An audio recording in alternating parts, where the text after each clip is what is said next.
You want shirts? I got shirts. It's only a game. Why you have to be mad?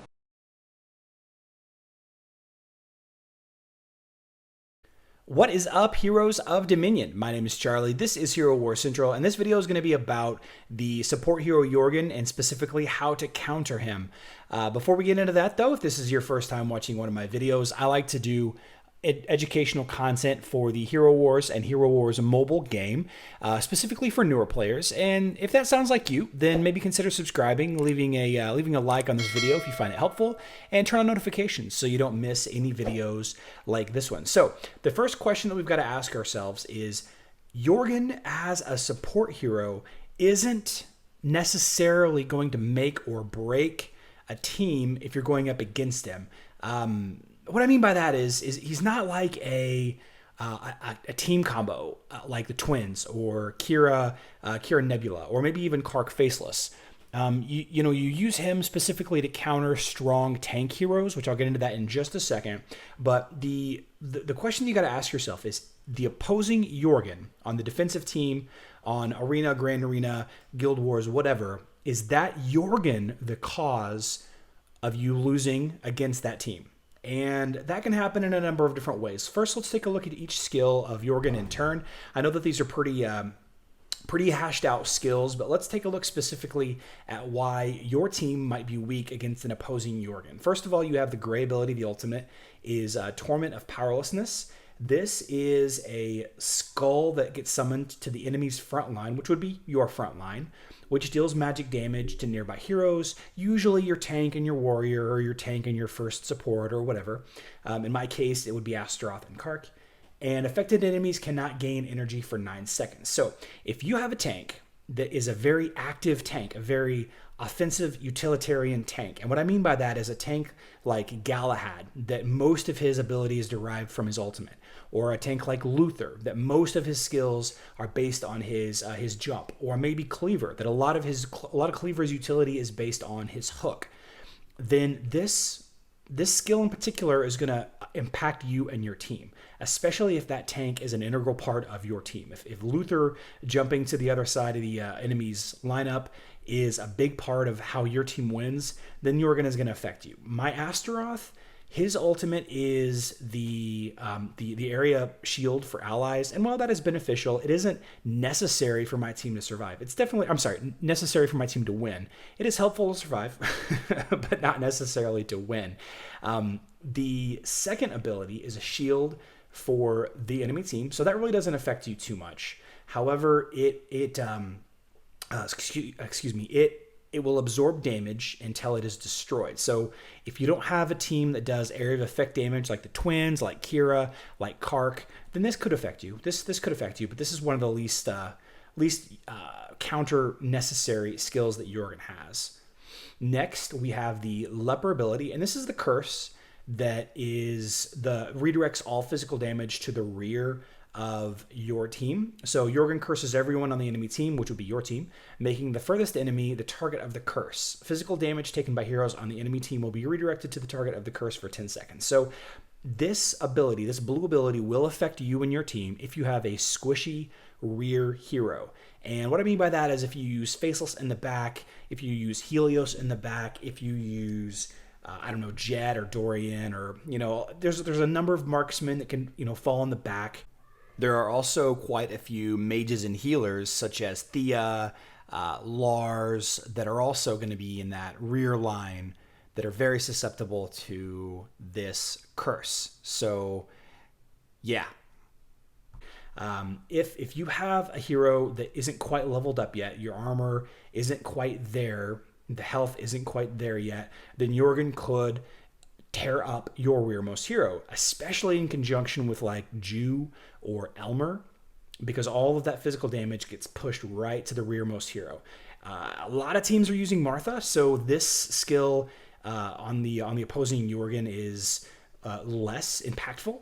It is helpful to knock down a Martha pretty quick, but it is less impactful because Martha is she's so tanky. She's so tanky.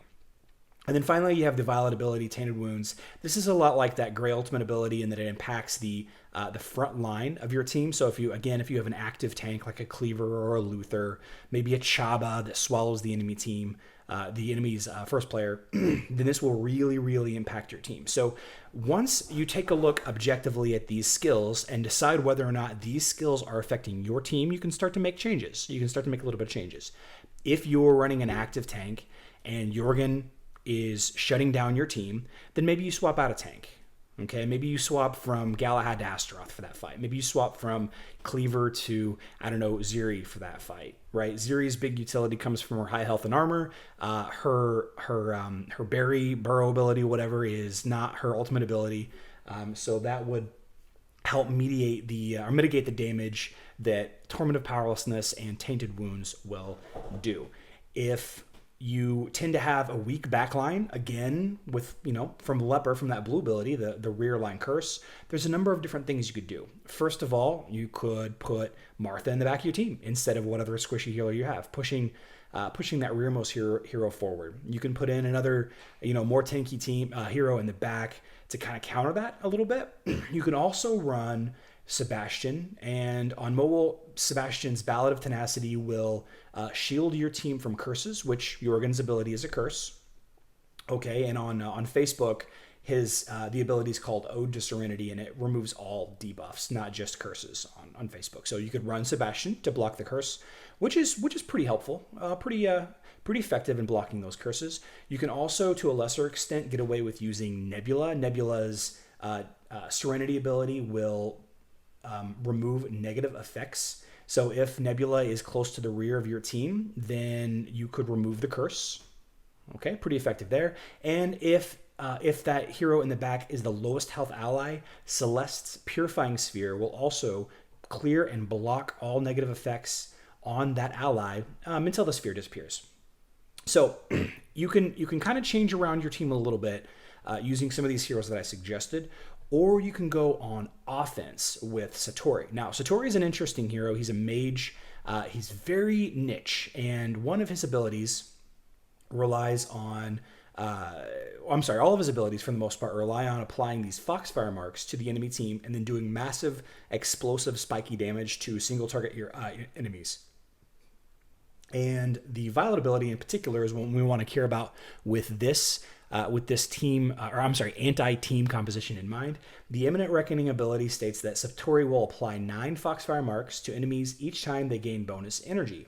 And if we kind of take a look at the Leper skill again, not the Leopard skill, the Tainted Wounds skill, the Violet ability on Jorgen, it states that with every attack, every basic attack, Jorgen steals some of the affected enemy's energy. So every time Jorgen does a basic attack, Jorgen is gaining bonus energy, right? So every time Jorgen gains bonus energy with every single basic attack, Satori is applying 9 Foxfire marks to enemies that gain bonus energy.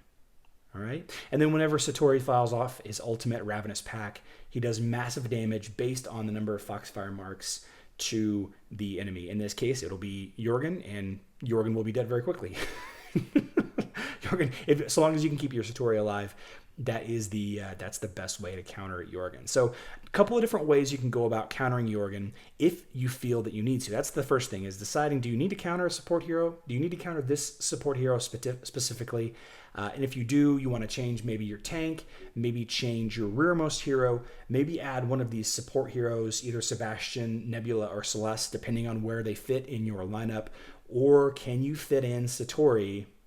Can you sub in Satori for some support hero on your team to blow up Jorgen very, very quickly? So those are a couple of different fun ideas you could play with. Of course, Jorgen being one of the most popular heroes in the game, he's seen in just about every... for sure, you'll see him in every Grand Arena team in one of the 15 heroes. He's definitely a top 15 all-time hero. But you'll also likely see him in most defensive teams on Arena, in people's top 5. I use him in my arena on defense right now until I level up a couple more heroes. So, well, that being said, check out the video about who is Jorgen. It's one of the first videos I ever did. It is terrible. It is broken. The audio is terrible. is really bad. I need to redo it, but I think it was kind of interesting to kind of take a look back at close to the beginning of Hero Wars Central. And if you're a member of my Patreon, go ahead and check out the Jorgen tier list video. So I love you all. Good luck countering Jorgen in Dominion.